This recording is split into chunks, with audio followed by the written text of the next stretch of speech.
Pelantikan ini adalah momentum kita untuk meluruskan kerangka pemahaman yang disebut dengan efisiensi. Karena selama ini efisiensi dipahami sebagai motong anggaran. Tetapi di Jawa Barat itu efisiensi bukan motong anggaran. Efisiensi itu mengalihkan belanja yang tidak penting menjadi belanja penting. Belanja pesta menjadi belanja yang bermanfaat. Belanja hura-hura menjadi belanja yang menjadi kebutuhan masyarakat. Saya misalnya dalam waktu 1 bulan sudah melakukan pengelolaan keuangan dengan realokasi dengan tim transisi yang dibentuk oleh Pemprov Jabar. Saya sendiri tidak membentuk tim transisi. Dan tim transisi Pemprov Jabar terdiri dari 11 orang, diketahui oleh orang bernama Deddy Mulyadi, dan rata-rata pejabat eselon 3, bukan eselon 2. Dari penghitungan pembiayaan anggaran, kami mendapatkan mata anggaran yang dirubah dari belanja tidak penting menjadi belanja penting itu, dari belanja hura-hura menjadi belanja yang bermanfaat, itu per tadi malam itu bisa mencapai 5,5 triliun. Dan kita berharap bisa mencapai angka 6 triliun dalam waktu 2 hari ke depan sambil mengikuti kegiatan retreat di Magelang.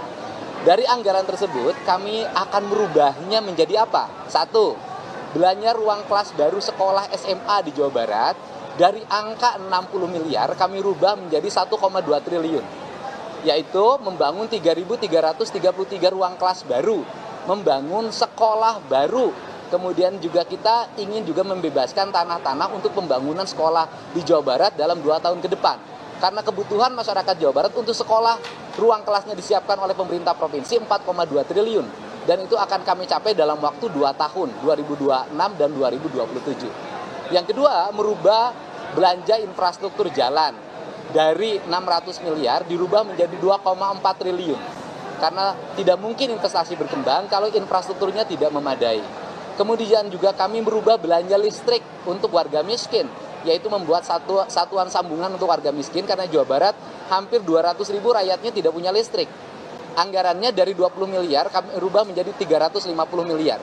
Kemudian kami ingin menyelesaikan kemiskinan dengan merenovasi rumah warga miskin dengan angka 40-50 juta per unit rumah. Maka angka belanjanya dari 20 miliar berubah menjadi insya Allah mencapai 120 miliar.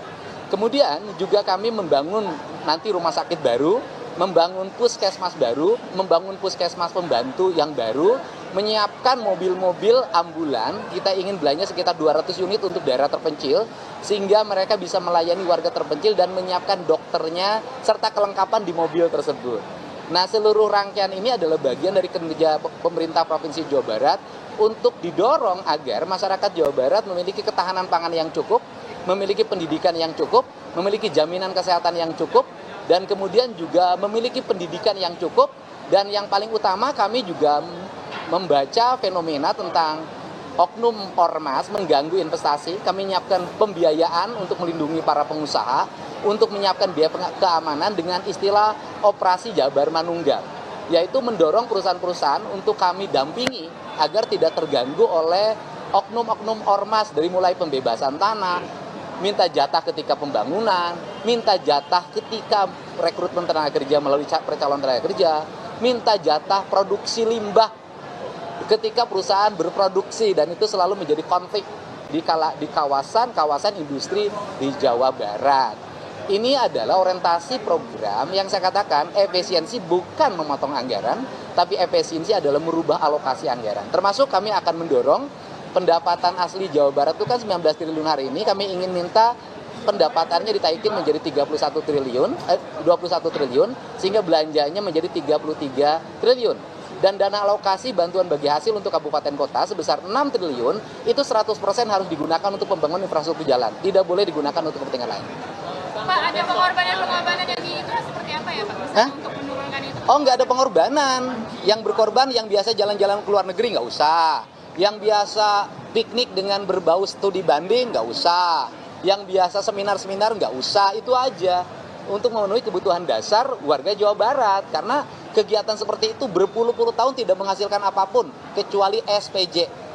Besok retret berangkatnya di mana, Kang? Kita berangkat rombongan dari Bandung setelah serah terima jabatan.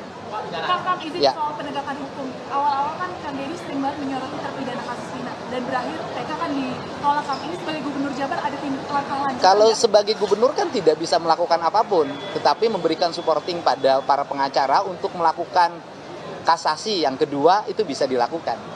Jadi tinggal para pengacaranya untuk terus mengumpulkan bukti agar bisa melakukan peninjauan kembali, bukan kasasi, peninjauan kembali yang kedua. Pak, selain tadi seminar, tuntutan dan lain-lain, ada nggak sih Pak temuan di Jabar untuk anggaran yang Ada, misalnya gini, bantuan untuk membangun ruang kelas baru 60 miliar, tapi beli alat komunikasi, telekomunikasi sekolah 730 miliar. Itu kan aneh gitu. Kelasnya belum ada, perangkat digitalnya disiapin gitu loh. Aplikasi-aplikasi kita mulai hapuskan kalau itu memang tidak bermanfaat bagi kepentingan publik. Itu yang dilakukan oleh kita. Saya baju dinasnya dihapus. Anggaran baju dinas Gubernur Jawa Barat 150 juta lebih. Itu dinolkan. Anggaran kunjungan luar negerinya 1,5 miliar dinolkan. Anggaran perjalanan dinasnya 1,8 sekian miliar. Disisain hanya 700. Jadi hampir hilang hampir 40%. Apa nggak ada pengadaan kayak mobil dinas gitu? Oh, saya nggak ada. Saya hari ini mobil dinasnya tidak ada.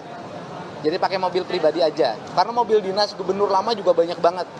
Ya. Bang, buat retret besok udah ada atribut-atribut khusus nggak? Oh, sudah disiapin, sudah di packing. Apa aja, kaos, training, topi, sepatu, baju Satpol PP. Oh, lengkap. Siap.